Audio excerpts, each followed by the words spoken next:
I've carried this story inside me like a weight tied to my ribs, a quiet pressure I learned to ignore until it became impossible to breathe around it. Sometimes, when I'm walking alone or sitting on a bus with strangers, I wonder if anyone can tell. If they look at me and sense that something in me broke the moment I opened that box. That I crossed a line I should have never crossed. Funny thing is, a few weeks ago, I watched a guy on the street trying to force open a package that clearly wasn't meant to be opened yet. It was taped shut, wrapped like someone was trying to protect whatever was inside. I remember thinking, if I could go back in time, I'd tell myself to stop too. Because sometimes opening something, be it a box, a memory, a truth, doesn't set you free. It traps you. It cages everything you thought you knew about who you are. But let me start from the beginning. That's the only way this will make sense. My name is Liam. I grew up in a quiet town where secrets didn't really have space to breathe. Or at least, that's what I believed. My dad, Arthur, was the kind of man people trusted instantly. Calm voice, steady hands, a face that made you feel like nothing bad could happen as long as he was around. He raised me alone, ever since my mother died when I was 6. At least, that's the version I grew up with. The version he wanted me to believe. Life wasn't extraordinary, but it was safe. Predictable. And for a long time, that was enough. Then came Maeve. If I close my eyes right now, I can still picture the first moment I saw her. Sunlight behind her like some unintentional halo, her dark hair falling over her shoulders, her eyes carrying a softness that made people talk slower around her. She wasn't from my town. She had moved recently, renting a small apartment above the bookstore on Willow Street. Most people saw her as quiet. Reserved. Shy, even. But I saw something else from the start, something she tried to hide. A heaviness behind her smile. A tension in the way she held her hands, like she was always preparing for something to fall apart. I didn't know why back then. I only knew I wanted to keep her close, even before I understood her. We became friends first. Slow, accidental, natural friends. I'd stop by the bookstore where she worked, pretending I was looking for something new to read just so I could see her reaction when she noticed me. She always lifted her head with this half-surprised, half-relieved expression, like she wasn't used to people choosing her company.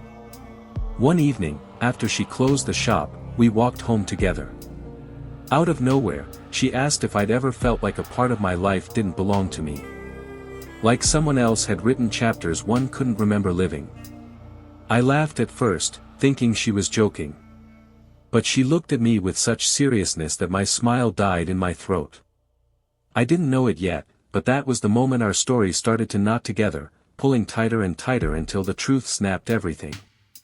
The box entered my life long before I ever touched it. It sat in my father's closet for years, a simple wooden thing with brass corners, no lock, no carvings, nothing that hinted at the chaos sealed inside. When I was a kid, I asked him about it. He didn't even answer. He just closed the closet door and changed the subject. That was unlike him. My dad wasn't a man who shut things down. But this he shut down completely. As I grew older, the box became a kind of background ghost in the house. I'd see it when I helped him move things or search for old winter clothes. Every time, I felt the same odd pull toward it. The kind of curiosity that starts as a whisper and slowly becomes a scream. Then came the night everything changed. My father and I were having dinner, just the two of us like always. He was quieter than usual, pushing food around his plate like he wasn't hungry. At one point, he sighed and said my name. Liam, if anything ever happens to me, there's something I need you to remember. His voice was trembling. My dad never trembled. What is it? The box. Don't open it. He stared at me with a weight I had never seen in his eyes before. Promise me. I tried to brush it off, thinking he was being dramatic or sentimental. But there was something about the way he held my gaze, like he was begging for my promise, that made my chest tighten. "I promise," I told him. He closed his eyes, relieved. But in that relief, I saw fear too. 3 days later, he had a stroke.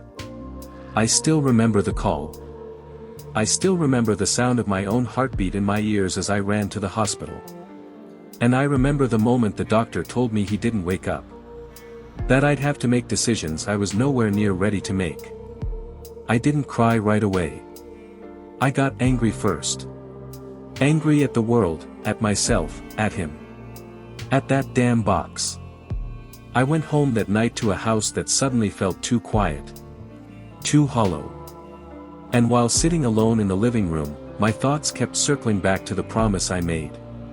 The promise I already felt slipping through my fingers. I didn't touch the box that night. But the thought of it scraped at me, inch by inch.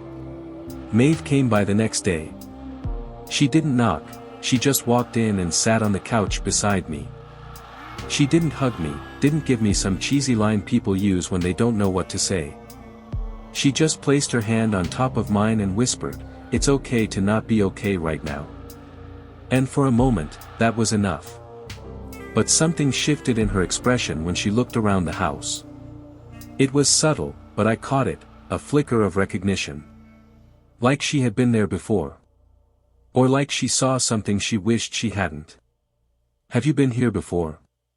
I asked. She froze. "No." "Why? You look like you know this place." Her throat bobbed. "Just, feels familiar, I guess." She was lying.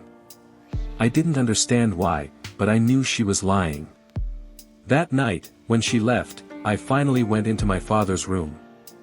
I don't know what I was expecting to feel when I opened the closet door, but all I felt was numbness.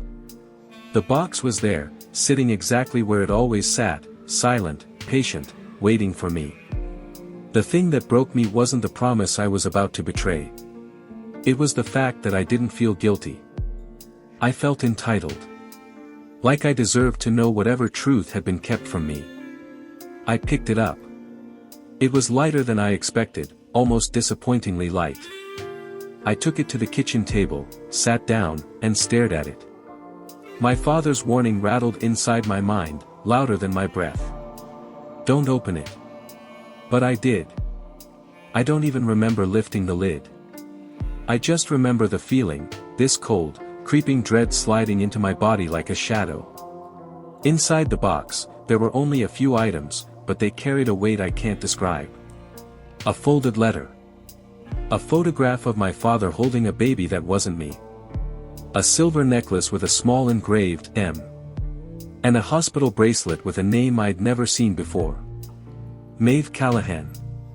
My hands went cold. For a moment, I genuinely thought someone was playing a sick joke on me. But that wasn't possible. My father didn't joke about things like this. He didn't keep trinkets. And he certainly didn't hide objects tied to people he'd never mentioned. But Maeve, her name on that bracelet, that felt like a punch straight to my ribs. I didn't sleep that night. I sat at the table until morning, trying to make sense of it all. Trying to understand why my father had kept her name in a box he never wanted me to open. Why he warned me away from the truth. When the sun came up, I called Maeve and asked her to come over. She hesitated before answering. "Is everything okay?" "No," I said. "But you need to come." When she arrived, she looked nervous, almost scared.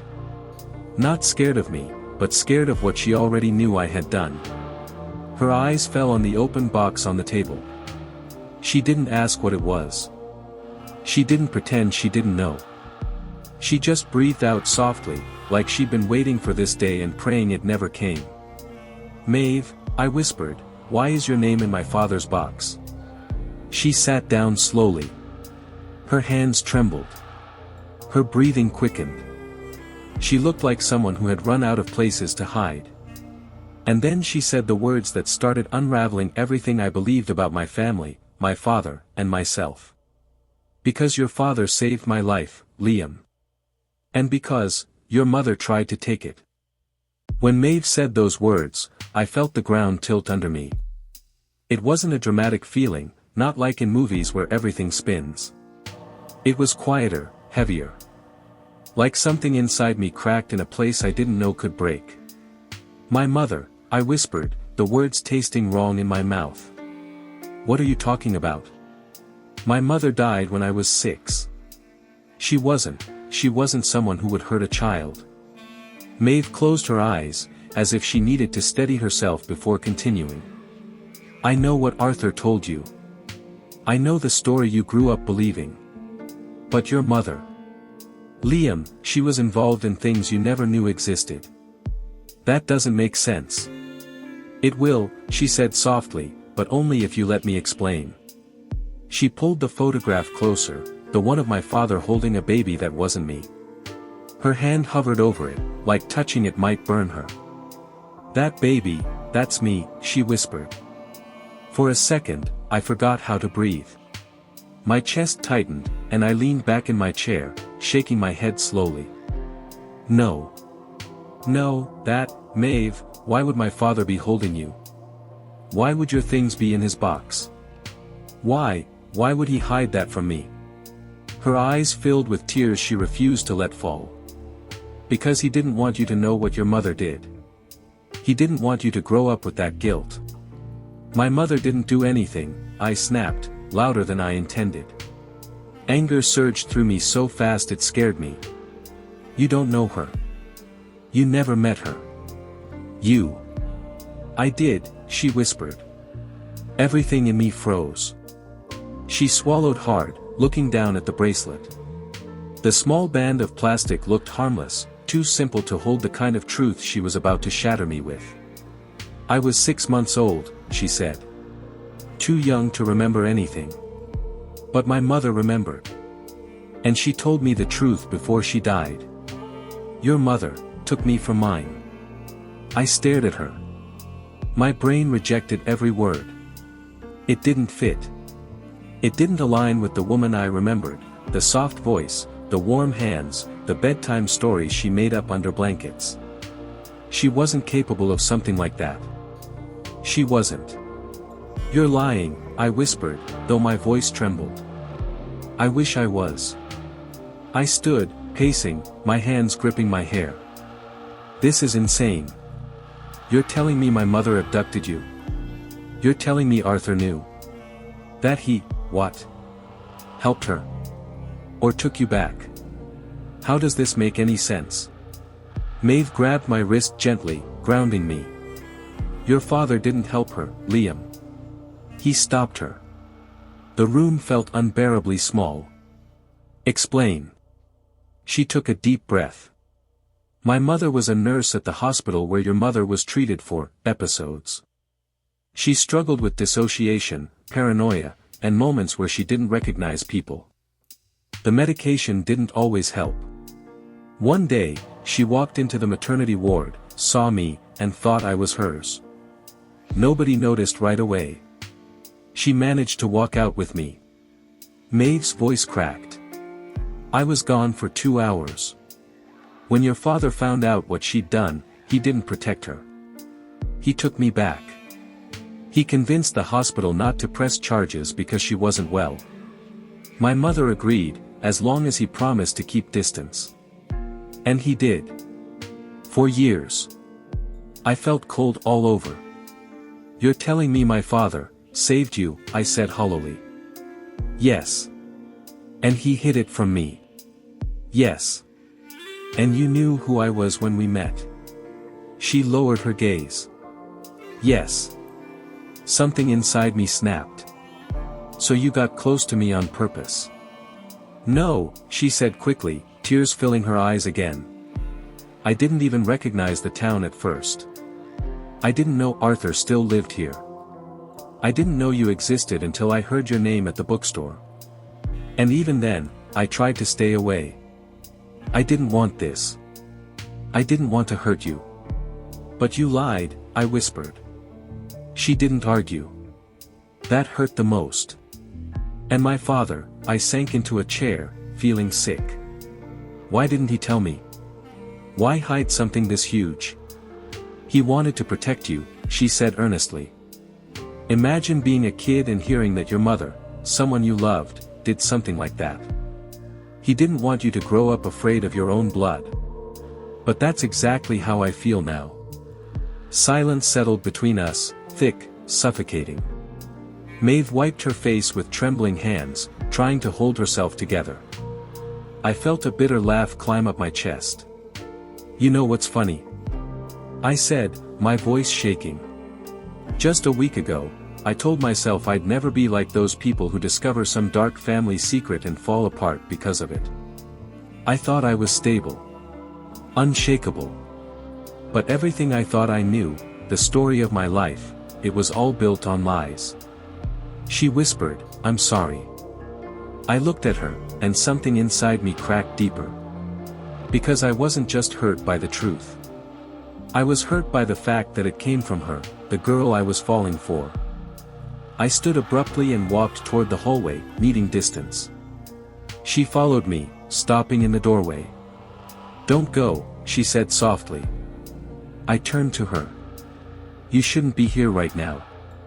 I don't want to leave you like this. Like what? I snapped. Broken? Confused? Angry at a dead woman who can't defend herself? Angry at a father who thought he was protecting me? Angry at you for being part of this without wanting to be? Which part exactly shouldn't you leave me in, Maeve? She flinched, and I hated myself instantly. But I couldn't pull the words back. I just wanted to tell you the truth, she whispered. You deserve to know. Yeah, I breathed, but now that I know, what the hell am I supposed to do with it? She stepped closer. Let me help you. Help me. I laughed bitterly. You are the truth, Maeve. And I don't even know what part of you is real. She didn't say anything. She didn't have to. Her silence cut deeper than any explanation she could have given. She left before I could push her away again. The door closed softly, but it sounded like finality, like something irreversible. After she was gone, I sank onto the floor and finally let myself cry. Everything in me felt like it was unraveling, my memories, my identity, my trust in the people I loved. For the next few days, I avoided Maeve. I ignored her texts. Her calls. Her attempts to show up at my door. I couldn't face her. I couldn't face myself. I kept replaying the box, the bracelet, the picture, the story of my mother walking out of a hospital with a baby that wasn't hers. And I kept replaying my father's warning. Don't open the box. Now I understood why. He wasn't protecting the secret. He was protecting me from becoming consumed by it. But I already was. One night, unable to sleep, I drove to the old hospital. It had been shut down years ago, replaced by a newer facility across town. The building sat empty, but the memories inside it, the ones I didn't even know were mine, felt alive. I walked around the back until I found the broken window kids used to sneak through. Dust filled the air as I stepped inside. The corridors were stripped bare, but echoes seemed to cling to the peeling walls. My mother walked here once. Holding a baby. Holding Maeve. The weight of that truth pressed against my chest. I found the old maternity ward. The faded paint. The empty bassinet frames. The tiled floor that still held faint yellow stains time hadn't been able to swallow. I sat on the cold ground, leaning against the wall, and whispered, "Why did you do it?" even though no one could answer. I stayed there for over an hour before I finally left. When I got home, Maeve was sitting on my porch. Her face streaked with tears. Her hands clasped tightly in her lap. "Liam," she whispered when I approached, her voice hoarse from crying, "please don't shut me out. You're the only person I've ever felt safe with." Pain twisted in my chest, because despite everything, I still cared. Still wanted her close. Still wanted to protect her, not from my mother's past, but from the torment of carrying a truth so heavy. "Maeve," I exhaled shakily. "Why didn't you tell me sooner?" Because I was afraid you'd look at me like you're looking at me right now. I sat beside her. Not touching. Not speaking for a moment. She continued, I didn't want to hurt you. But when your father died, I knew you'd find the box eventually. I just thought, maybe I could explain it gently. Maybe we could face it together. And now, I still want that, she whispered. Even if you hate me. I looked at her. Really looked at her. And it hit me, she wasn't part of my mother's mistake. She wasn't responsible for the pain I felt. She hadn't taken anything from me. She had lost something too. Her baby self had been taken. Her mother had lived with trauma. She had lived with the story of a stranger who changed everything. And despite all that, she had come to me. She had cared for me. She had tried to protect me, even from the truth. Maeve, I said softly, I don't hate you. Her breath faltered. Then what do you feel? I don't know, I admitted. But I know I don't want you to leave. She leaned into me slowly, cautiously, until her head rested on my shoulder. For the first time in days, I felt a fragile sense of calm settle over me. We sat there for a long time, listening to the quiet night, to the sound of something in both of us beginning to heal. Eventually, she whispered, your father loved you more than anything. That's why he kept the truth away. Not because he doubted you, because he wanted you to grow up without the shadow of your mother's worst moment. I closed my eyes. I wish he had trusted me enough to tell me. He did trust you, she said gently. He trusted you to live free. I stayed silent, letting her words sink in. Maybe she was right. Maybe opening the box didn't destroy me. Maybe it just forced me to see the fractures that were always there. As dawn began to break, Maeve tightened her grip on my hand. I'm here, she whispered. If you still want me. I looked at her, this girl whose life had been intertwined with mine long before either of us could understand it, and I nodded. Because despite everything, I did want her. Not because of the past we shared, but because of the future we could still build. And maybe that was enough. Maybe, after all the pain, after all the unraveling, after opening the one thing I should have left closed. Maybe this was the beginning of something honest. Something real. And maybe, just maybe, some truths are meant to be opened, no matter how much they hurt. I took a deep breath, feeling the last remnants of the night settle inside me. Maeve, I whispered, we're going to be okay. Maybe not today. Maybe not tomorrow. But we'll get there. She nodded, tears glistening in her eyes. And for the first time since opening the box, I felt something that didn't hurt. Hope. A thin, fragile hope, but hope nonetheless. And as the sun rose, warming our faces, I realized something I never expected. The box didn't break me. It revealed me. And sometimes, that's the only way to begin again.